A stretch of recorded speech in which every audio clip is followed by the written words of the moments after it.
अभी भी आपकी समझ में नहीं आई तो आपने भी सुना होगा कई संतों के, यत्र नारी पूजन्ते तत्र तिष्ठन्ति देवता।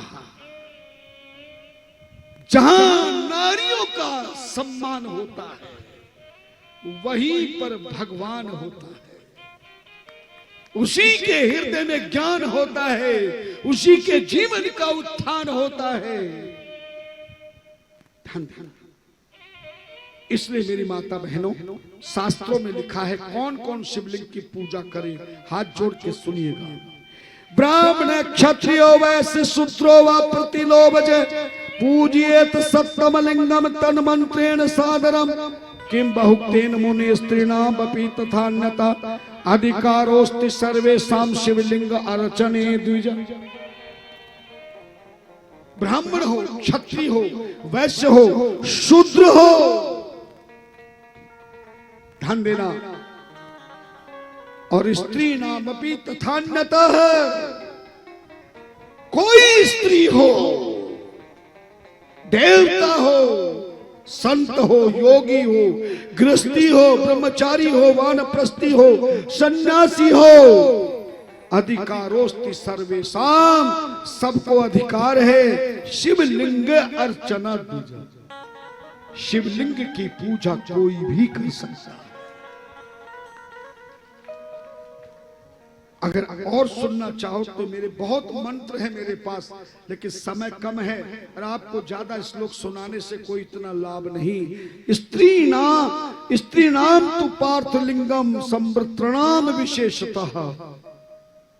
स्त्री शिवलिंग की खूब पूजा कर सकती है, और कोई आपको मना करे तो मैं आपको उन देवियों के नाम बता रहा हूं जिन्होंने शिवलिंग की पूजा से ही भगवान श्री राम को अपने यहां बुला लिया, सीता को अपने यहां बुला लिया। अत्र भार्या च अनुसैया त्रीणि वर्ष सतानि च मोसले सुनिराहार सुप्ता सर्वातसुता। अत्रि ऋषि की धर्म पत्नी अनुसैया ने कूटने वाले मूसलों की सैया पर शयन करके हजारों वर्ष तक शिवलिंग की पूजा करके इतना ज्ञान प्राप्त किया, इतना सम्मान प्राप्त किया कि वनवास जाते समय भगवान श्री राम सीता जी के सहित, लक्ष्मण के सहित अनुसैया के पद गही सीता। अनुसैया के पद गही सीता, मिली सुशील सुमीत सुनीता। ऋषि पत्नी मन अति हर्षाई, दे आशीष निकट बैठाई। भगवान श्री राम ने देखा कि पुरुष तो एक वस्त्र से उसके दो टुकड़े करके अपने आधे शरीर में लपेट कर जीवन गुजारा कर सकता है, पर वनवास के समय कैकेयी ने सारे आभूषण श्रृंगार का सामान सब छीन लिया, केवल एक वस्त्र पहना था वही दिया, वो भी वनवासी। एक वस्त्र में कैसे नारी धोए, कैसे स्नान करे। लेकिन जैसे अनुसैया के चरणों में जाकर सीता ने प्रणाम किया, मैं माता आपकी बेटी सीता आपको प्रणाम करती है।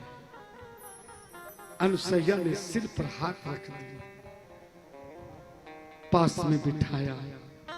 तूने मुझे माता कहा, मेरे तीनों देवता बेटे तो बन गए पर बेटी नहीं थी मेरी, आज से तू मेरी बेटी हो गई।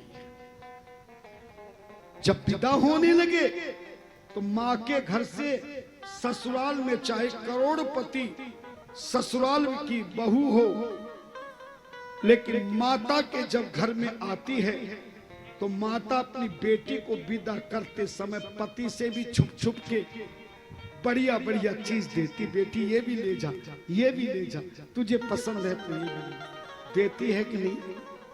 कुछ भी नहीं तो वस्त्र तो जरूर दिए जाते हैं।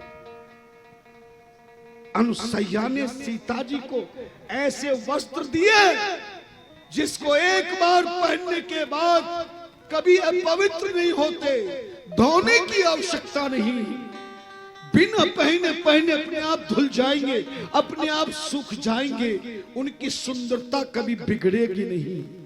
और सुहाग के आभूषण भी ऐसे दिए जो कभी खराब नहीं होंगे।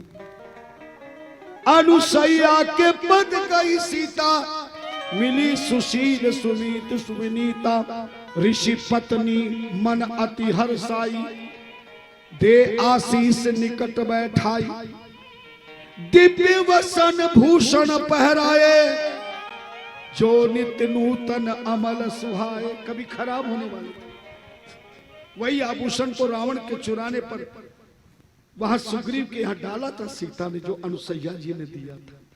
और जानते हो अनुसैया ने सीता जी को कौन सा आशीर्वाद दिया? सीता बोली, मां तूने मुझे वस्त्र आभूषण तो दे दिए, पर तूने अपना आशीर्वाद मुझे नहीं दिया। मुझे आशीर्वाद दे मां, 14 वर्ष का वनवास मेरा सुहाग बना रहे। तो जानते हो सैया जी ने क्या आशीर्वाद दिए? जब लगे गंगे जमन जल धारा, अचल होई अहिवाति तुम्हारा। जब तक पृथ्वी पे गंगा जमुना बहेगी बेटी, तेरा सुहाग अटल अमर रहेगा।